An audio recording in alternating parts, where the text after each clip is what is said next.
دو فتنے بہت عظیم ہیں اور بدقسمتی سے دونوں کو بڑا فروغ حاصل ہو رہا ہے،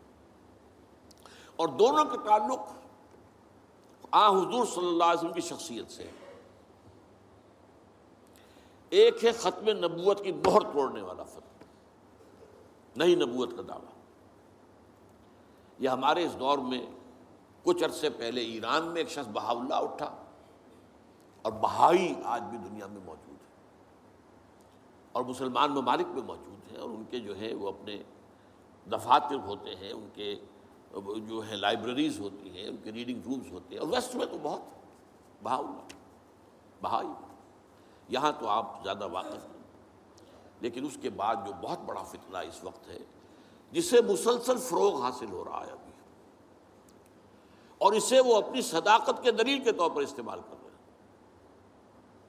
کیونکہ پوری مغربی دنیا ان کے پشت پر ہے، وہ ہے قادیانیت کا فتنہ۔ پوری مغربی دنیا آج آپ کو معلوم ہے پورا مغرب لفظ جہاد سے کانپتا ہے، جہاد کو گالی بنا دیا، جہادسٹ۔ یہ گویا کہ ان کے نزدیک کسی کو کنڈیم کرنا ہو تو جہادسٹ ہے یہ، تو یہ جہاد، اس جہاد یعنی قتال کی نفی کی تھی غلام احمد قادیانی نے، اسی لیے انگریزوں کا چہیتا بنا تھا، اس لیے کہ ظاہر بات ہے کہ ہندوستان میں انگریز آ تو گیا تھا، لیکن اس نے یہ نوٹ کر لیا تھا کہ مسلمانوں کے اندر تو جراثیم موجود ہے بغاوت کے، مسلمانوں نے دل سے ہمیں تسلیم نہیں کیا، اس کی وجوہات تھی۔ ایک بات تو یہ تھی کہ مسلمانوں سے تو تم نے حکومت چھینی، ہندو تو پہلے مسلمان کا غلام تھا، اب تمہارا ہو گیا، تو ہندو کے لیے تو معاملہ چینج آف ماسٹرز کا تھا، آقا بدل گئے، یہ تو نہیں کہ وہ حاکم سے محکوم بنایا گیا ہو، جبکہ مسلمان حاکم سے محکوم بنائے گئے تو ان کے اندر تو لازماً ایک بدلہ لینے کا جذبہ، انتقام کا جذبہ، اپنا کھویا ہوا مقام حاصل کرنے کا جذبہ جو ہے وہ موجود تھا۔ چنانچہ یہی وجہ ہے کہ حضرت سید احمد شہید بریلوی رحمۃ اللہ علیہ کی تحریک چلی، اگرچہ بہرحال مشیت ایز تھی اور کچھ ان کی بھی اجتہادی غلطی سے وہ ناکام ہو گئے، دنیاوی اعتبار سے بالا کوٹ میں شہید ہو گئے، لیکن یہ ہے کہ اس نے ایک سور پھونک دیا تھا مسلمانوں کے اندر جہاد کا۔ ان کے بعد بھی طویل عرصے تک اس علاقے کے اندر انگریزوں کے خلاف جو ہے وہ جہاد جاری رہا ہے، مسلسل جاری رہا ہے، اور اس کے بعد آپ کو معلوم ہے کتنے ہی علماء تھے جو پھانسی چڑھائے گئے ہیں، جن کو جو ہے کالا پانی بھیجا گیا ہے کہ علماء نے اس کو جو ہے دارالحرب قرار دے دیا، اور دارالحرب کے اندر رہتے ہوئے مسلمان کے لیے فرض ہوتا ہے کہ وہ اس دارالحرب کو جو دارالاسلام بنانے کی جدوجہد کرے۔ یہی وجہ ہے کہ 20ویں صدی کے آغاز تک بھی ہمیں سراغ ملتا ہے وہ ریشمی رومال کی تحریک۔ میرے نزدیک جو 14ویں صدی ہجری کے جو مجدد تھے حضرت شیخ الہند رحمۃ اللہ علیہ اسیر مالٹا، ان کی ریشمی رومال تحریک جو تھی وہ یہی تھی، ایک تدبیر تھی، بہرحال وہ نہیں چلی، ناکام ہو گئی، یہ دوسری بات ہے۔ تدبیر یہ تھی کہ ادھر ترکوں سے کہا جائے اس وقت تک ابھی خلافت عثمانیت باقی تھی، یہ تو 1924 میں ختم ہوئی ہے، اور یہ میں بات کر رہا ہوں 1915 کی، کہ وہاں کسی کو بھیجا جائے کہ ادھر سے ترک جو ہے وہ حملہ آور افواج آئیں،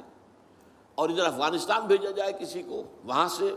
افغانستان سے مسلمان حملہ کریں اور ادھر اندر سے ہم بغاوت کریں تو انگریز کو یہاں سے اٹھا کر پھینک دیں۔ لیکن بات جو تھی، پھر میں کہوں گا مشیت ایسی کا بھی معاملہ ہوتا ہے۔ حضرت شیخ الہند خود گئے تھے ترکی سے مدد لینے کے لیے، پہلے وہاں حجاز گئے، اس لیے کہ حجاز میں ابھی مدینہ منورہ میں ترک گورنر موجود تھا، ابھی جو ہے وہ شریف حسین جو تھا جس نے بغاوت کی تھی ترکوں کے خلاف، مکے پر تو اس کا قبضہ تھا، مدینے پر نہیں تھا، تو وہاں گورنر جو ہے ترکی کے خلافت عثمانیہ کے موجود تھے، ان سے ملاقات کی اور آگے جانے کا فیصلہ بھی تھا۔ لیکن اسی اثناء میں مخبری ہو گئی، اور شریف حسین والی مکہ نے، جس کی یہ نسل ابھی تک چل رہی ہے، یہ جو اردن کا بادشاہ بیٹھا ہوا ہے، یہ اسی کا پڑ پوتا سمجھ لیجئے، یا پڑ پوتا یا سگڑ پوتا، یہ وہ نسل ہے ہاشمی، ہاشمائٹ۔ تو اس نے حضرت شیخ الہند کو گرفتار کر کے اور چاندی کی تشتری میں رکھ کر انگریز کو پیش کر دیا، یہ آپ کا باغی یہاں پر آ کر اور آپ کے خلاف سازشیں کر رہا ہے۔ اور دیکھیے انگریز انہیں کہاں لے گیا، مالٹا،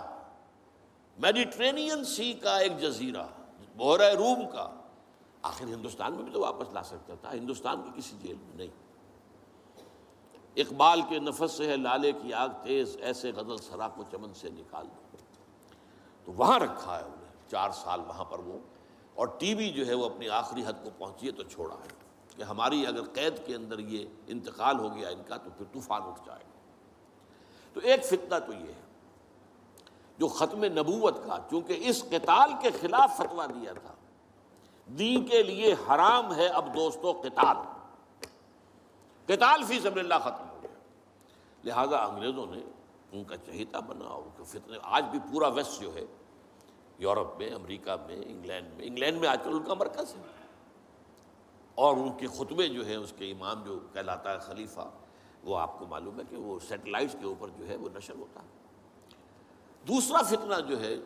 جو اپنی تاثیر کے اعتبار سے اس پہلو سے اس سے بھی زیادہ خطرناک ہے کہ وہ زیادہ پھیل رہا ہے اور اس کا ادراک اور احساس نہیں ہے۔ ختم نبوت کا معاملہ تو ایسا ہے جو اتنا واضح ہے، کسی کا نبوت کا دعویٰ کرنا اتنا واضح ہے کہ ہر مسلمان سمجھ لے گا کہ واقعی وہ تو دائرہ اسلام سے خارج ہو گئے،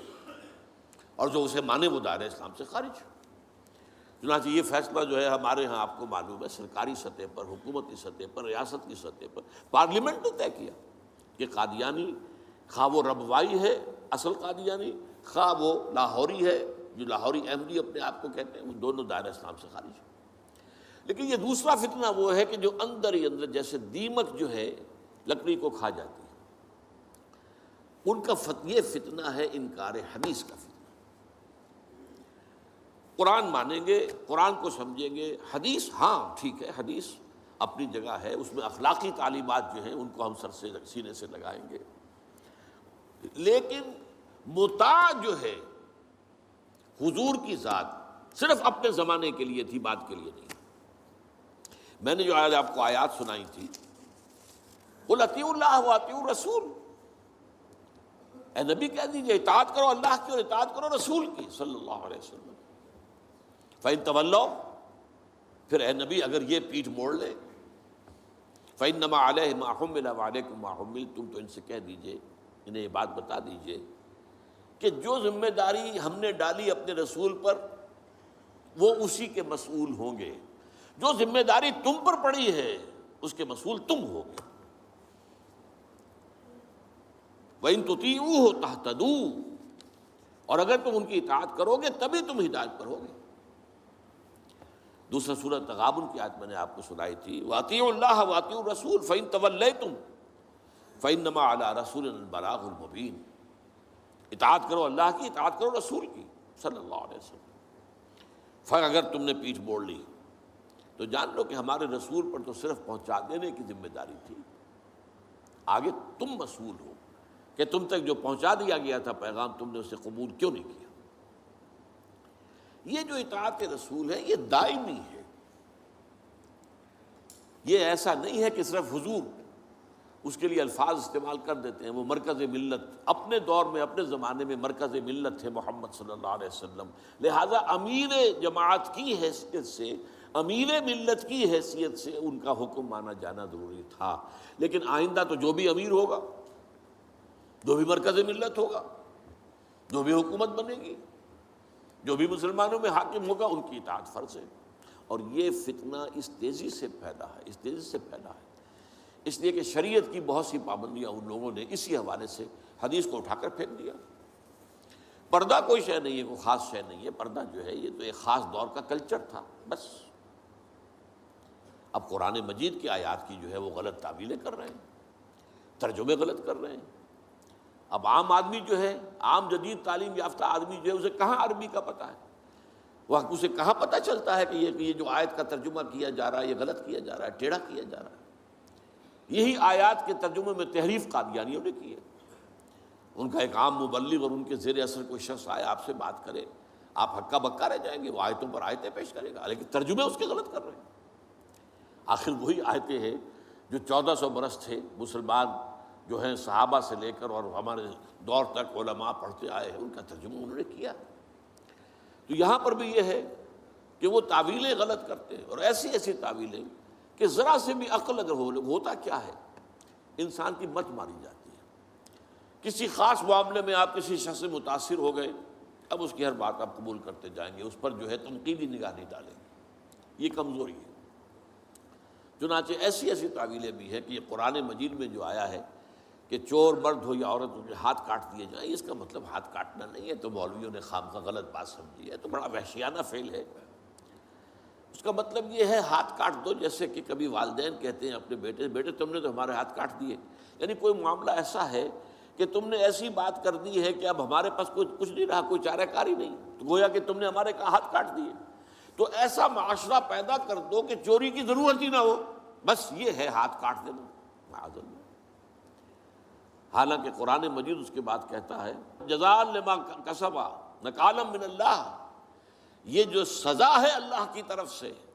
اور ان کے کیے کا کرتوت کا بدلہ ہے، یہ بات کہی جا رہی ہے۔ تو یہ جو ہے ایسا نظام قائم کر دینا، یہ کوئی سزا ہے؟ یہ کوئی عبرت کی بات ہے؟ یہ تو بہت اچھی بات ہے۔ لیکن یہ کہ وہ لوگ جو پرویز غلام احمد پرویز، عجیب بات یہ ہے کہ پنجاب نے یہ دو غلام احمد پیدا کیے، غلام احمد قادیانی، غلام احمد پرویز، ایک نے مہر ختم نبوت کو توڑا اور ایک نے حدیث کے بارے میں اور مستقل طور پر سنت رسول کو شریعت کے بنیاد ہونے کی حیثیت سے چیلنج کر دیا۔ اور یہ فتنہ میں آپ سے عرض کر رہا ہوں، آج چونکہ جیسے قادیانیوں کو پوری مغرب کی سپورٹ ہے، ایسے اس فتنے کو بھی، کیونکہ وہ کلیش آف سویلائزیشن میں اسلامی تہذیب کو ختم کرنے کے درپے ہو گئے ہیں، اور اسلامی تہذیب کا اور شریعت کا دار و مدار اکثر و بیشتر تو حدیث پر ہے، سنت پر ہے، لہذا وہ دین کی جڑ کاٹنے کے لیے یہ جو انکار حدیث کا فتنہ، یہ استخفاف حدیث کا فتنہ ہے، اس کو سپورٹ کر رہے ہیں۔ اور رینڈ کارپوریشن کی جو سفارشات ہیں ان میں شامل تھا یہ کہ ایسے ماڈرنسٹ کہ جو اسلام کی ایسی تعبیریں کریں جو ہماری تہذیب کے ساتھ مماثل ہو جائیں،